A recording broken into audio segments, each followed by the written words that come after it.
Good afternoon.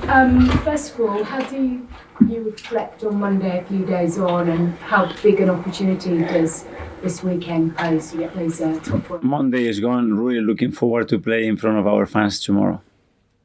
And what learnings from Monday? That we have to play better and we have to compete much better than we did in the first half. And tell us about the injury news. We know there'll be no Kieran Tierney. Yeah. No Thomas Partey Correct. this weekend. When is there a chance you'll see him again this season? What sort of state is he in? It was a little bit ambiguous. It is a little bit ambiguous, but he has a significant injury, and we'll have to keep assessing him. But he will be out for some weeks. Some weeks, but not all doom and gloom, perhaps. It could be, but it could not be the case because it's an area as well where he had a previous injury as well, and he felt it straight away, and he's not fit. And how's Kieran? Because he played twice for Scotland in 180 minutes. I'm sure he was desperate to play for his country. I'm sure he's desperate to play every game for you. Yeah. But a player who's had injury problems like that, I mean, how difficult is it to manage him? Should he maybe have just been looked after a little bit more, because it's a crucial few weeks you've got coming up, and he's now... Our responsibility is to look after them when we have them here. Once they go to the national team, in this case, is the job and responsibility of a stick like to decide the team that he believes is the best to win the games, and we have to try to have good communication with national teams, which we have, but these things happen. It gave an opportunity to Nuno Tavares on Monday night. He only lasted to half time, and it's happened to him before. But this now gives him an opportunity to prove himself, doesn't it? Throughout your career, you have to go through difficult moments. He has some really good periods when he arrived at the club, and he was playing many more minutes than he probably was expecting. And that's the development curve of a player that, especially at that age, is not like that. It's very much with up and downs, and we are here to try to help him and make his career better. And that's what we want. Do you feel he's ready for it? He's ready and he's willing, and he will be disappointed, but it's part of the job. At the end, we have to make decisions to try to win football matches, and there is nothing personal there. And I guess the Congo as well may well get a bit more game time in the next few weeks.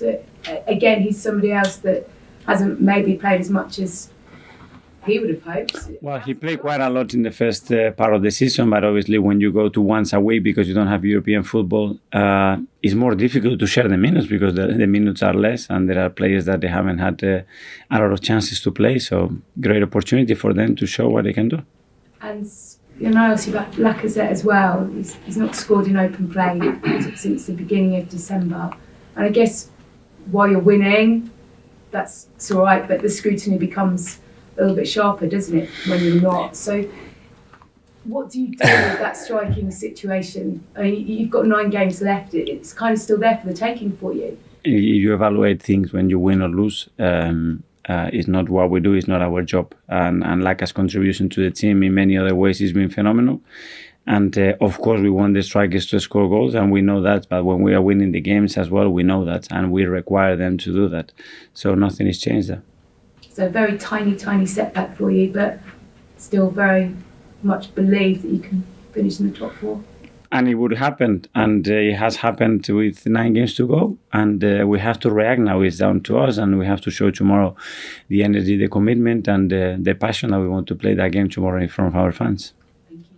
Thanks, Gail. We'll go to Emma from the Premier League. Hi, Mikel. Hello. How has training been this week? Very good. We have to lift the players up, and we have to first recognize why we lost the game and react and move forward, as we always do. When we win, we move forward. Now we move forward, and we have to be in constant move, and the players are ready for tomorrow. What are you expecting from Brighton on Saturday? What they normally do, a team with a lot of personality, a coach that is very willing to play, that is really aggressive in the way they press, that wants to dominate the game, and they has good players to do that. And but they are really difficult to beat. They don't concede a lot of chances and opportunities in open play or set pieces, and they are a threat. What is your opinion on Graham Potter as a manager? Really good. I really liked him since his previous jobs that he had before, even before he went to Swansea. I follow him, and I think he's a really, really good coach. Your home record has been quite good this season, only behind Man City and Liverpool. Does that give you confidence going into home games? We love to play in front of our fans at the Emirates, and we want to use tomorrow the opportunity again to show them, to perform, to play well, and then win the game. Thanks, Emma. Go to Ian from TalkSport. Hi, Mikel. How are you doing? All right? Good. You've only scored 1 goal in your last 3 games. Brighton have only scored 26 goals all season. This doesn't suggest that it's going to be a goal fest. You never know in football. Let's see what happens tomorrow. But obviously, we want to score more goals. We're certainly creating the chances to do so. But we have struggled in recent matches to put the ball in the net and be more efficient in the opponent's box. And tomorrow is something that definitely we have to do, because Brighton is a team that doesn't concede much. Is the lack of goals generally a concern? And regret might be the wrong word, but if you did things differently again, in letting Aubameyang go, would you have kept Balogun? I haven't heard that question in the last 6 weeks. So I already forgot about that question, but just the timing when you remind those questions, it's always after a defeat, and I don't like to comment too much on that. Well, you haven't lost many games in the last 6 weeks, have you? That's why we don't get asked the question. There we go. Nuno Tavares, when I saw him play against Aston Villa at home earlier in the season, he had a really good night. He was strong going forwards. There's undoubtedly a player in there. So how do you get the player out? Because obviously his confidence after Monday won't be amazing. Well, and his confidence probably because he wasn't playing a lot of minutes as well. He wasn't at his best, and he needs the rhythm, and he needs the competition, and he needs the understanding with his teammates. We have to help him to do that, but at the end of the day, during a match, you have to decide if something can change the game and how can we make it better. And on Monday, we made that decision. So with you going for top 4, how do you balance getting confidence into a young player like that and helping him on the next step of the ladder? I don't have one. I have the youngest squad in the league. So it's in many positions, in many situations. So we have experienced that. But the best way to do is give them belief and let them experience that when you feel that they are prepared to take the challenge. And last one from me on Kieran Tierney. Obviously, he's out for the season. Scotland are going to have a big World Cup playoff in the summer.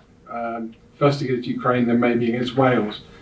Are you ruling him out of any chance of playing in those as well? I don't know, Ian. He just had a surgery yesterday, so it's very early to understand how everything is going to develop, if he's going to be out for the period that we estimate or not, in which condition he will be after that period. I think it's too soon to be able to say something like that. Would you be disappointed if he rushed himself back to play in those games? I think the player has to do the maximum that he can to be in the best possible condition as quick as possible. And I'm sure Kieran will do that. And once he's there, let's see if he's able to compete and with what kind of risk or not. But I'm sure he will do that. Good luck tomorrow. Thank you. Thanks, Ian. George from BBC. Mikel, hello. Just in terms of Monday, the performance and then the 2 injuries, I mean, how damaging has that 24 hours been potentially for you in this season? Because they're 2 significant players, and it wasn't the performance that you've seen from... Embrace the challenge. You lost, now you want to win. It's hurting, and it's still hurting. We lost 2 big players, really important players for us in the team, for sure. But we're not going to have them, so we cannot be crying for that because they're not going to be available for us. So we have to find other solutions, and we have to still be as good and as competitive as we have been. You've had to sub Nuno Tavares twice. I think in the Forest game you had to take him off early. Have you spoken to him this week, just individually between yourselves, and how is he and how does he feel? And do you have a dilemma that you've probably got to play him for a bad run of form at the moment? Well, obviously, I speak with the players and I spoke with Nuno because I care a lot how they feel, and we are here to help them and make their careers better. And that was a decision that hurt him, obviously, but he understands that it was for the benefit of the team. That I believe it was for the benefit of the team, and he respects that. And now he needs to react on that situation because it's a great opportunity to learn a lot in that period in your career. In January, you let a lot of players go, Callum Chambers being one. I know it's easy with hindsight, but since then you won 6 out of 8. So have you left yourself short, or does this decision to let so many players go and the form meaning that you sort of justified yourself, if that makes sense? I don't know. We have to justify. We have to make a decision based on what we see every day, on what how the players can contribute in the role that they have at the club. And if they cannot do it or they don't want to do it, we have to find solutions, and that's what we always try to do. So you talk about solutions. You might have to move some players around potentially and play them out of position. Yeah, and it's not like we don't have players. We have players. We are more short in certain players. Obviously, we pick more and more injuries, which is unlikely to happen because it hasn't happened in the 7 previous months in the season. Then yeah, but what can you do? Any team will be in trouble. Okay, thanks, George. I think that finishes the broadcast section, so we'll say farewell to everyone on Zoom.